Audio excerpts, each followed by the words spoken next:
India Book of record रे निज ना लिखिछंती अवसरप्राप्त बैंकर विष्णु मोहन पंडा। इंग्राजी रे 28 टी बही लिखिछंती विष्णु मोहन पंडा पंजाब नेशनल बैंक रो जनरल मैनेजर पदरु अवसर ग्रहण करिछंती।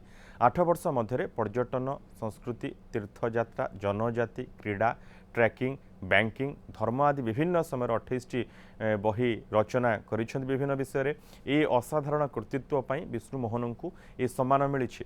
विष्णु मोहन सह अधिक आलोचना करिसेंती आम प्रतिनिधि मनोज स्वाई। जड़े अवसर प्राप्त बैंकर किंतु इच्छा पुस्तक लेखिबा ताहा पुणी इंग्राजी रे 8 वर्ष रे 28 टी पुस्तक लेखि इंडिया बुक ऑफ रेकॉर्ड रे स्थान पाइछि। तो आमे सही सारंग पाखरे अछु। विष्णु मोहन पंडा अवसर बैंक रु अवसर ग्रहण करिसेंती, तांको सहित आलोचना करिवा। सर न्यूज 7 को अपनी स्वागत। धन्यवाद। आपण समस्त मानक धन्यवाद। मु चेष्टा कल जे ओडिसा रे केमती चारि जगह घुरीबी एवं तार ओडिसा रे डेवलपमेंट पई चेष्टा करिबी। से अनुसार प्रत्येक पूर्वपल्ली ओडिसा रे समस्त जगह को जाइछि एवं ओडिसा टूरिज्म पई जोटा माने बहुत लोक आउटसाइडर जानि नाहंती जे ओडिसा टूरिज्म टा केते डेवलप एवं केते एठी अछि देखिया पई।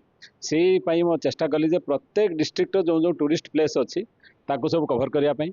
तापरे जमिति सब डिफरेंट ट्रेल अछि ओडिसा रे के जानि नाहंती जे हमर जमिति कोस्टल ट्रेक हे परिबो, हमर जमिति टेंपल माने दैट मीन्स टेंपल ट्रेल भी हे परिबो, हमर केमिति डिफरेंट माने हिल ट्रेल की माउंटेन ट्रेल हे परिबो, डिफरेंट झरणा पाक आमे जाई परिबा। तेणु ट्रेकिंग एटा आमे बहुत डेवलप करि परिबा। ओडिसा रो विस्तीर्ण बेलाभूमि रही आउ यहाँ पर बहुत स्कोप अच्छी for sports tourism. Beach hockey Odisha बहुत इंपोर्टेंस अच्छी हॉकी रो। आमर पिला माने सुंदरगढ़ स्टार्ट करी डिफरेंट इयर माने बहुत जगार से माने नाम करचंती।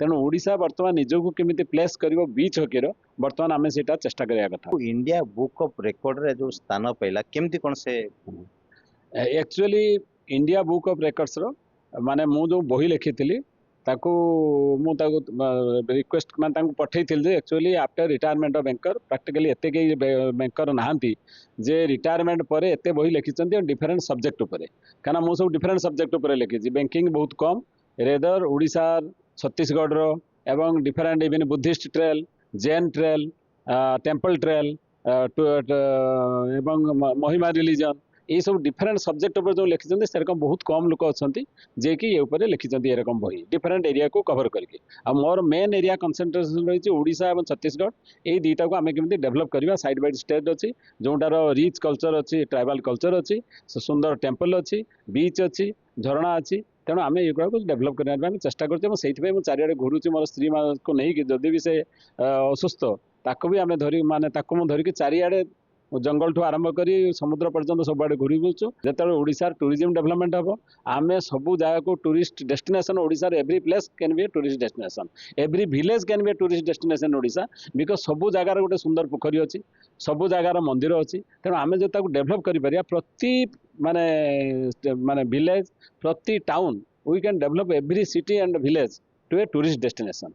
सेटा होची हमर लक्ष्य। से लक्ष्य ने हम चालछु एवं समस्त मु कांटेक्ट कर चलछि। बाहरु पर्यटक आसंतु आउ ओडिसा रो डेवलप हो एटा हला तांकर मूल उद्देश्य।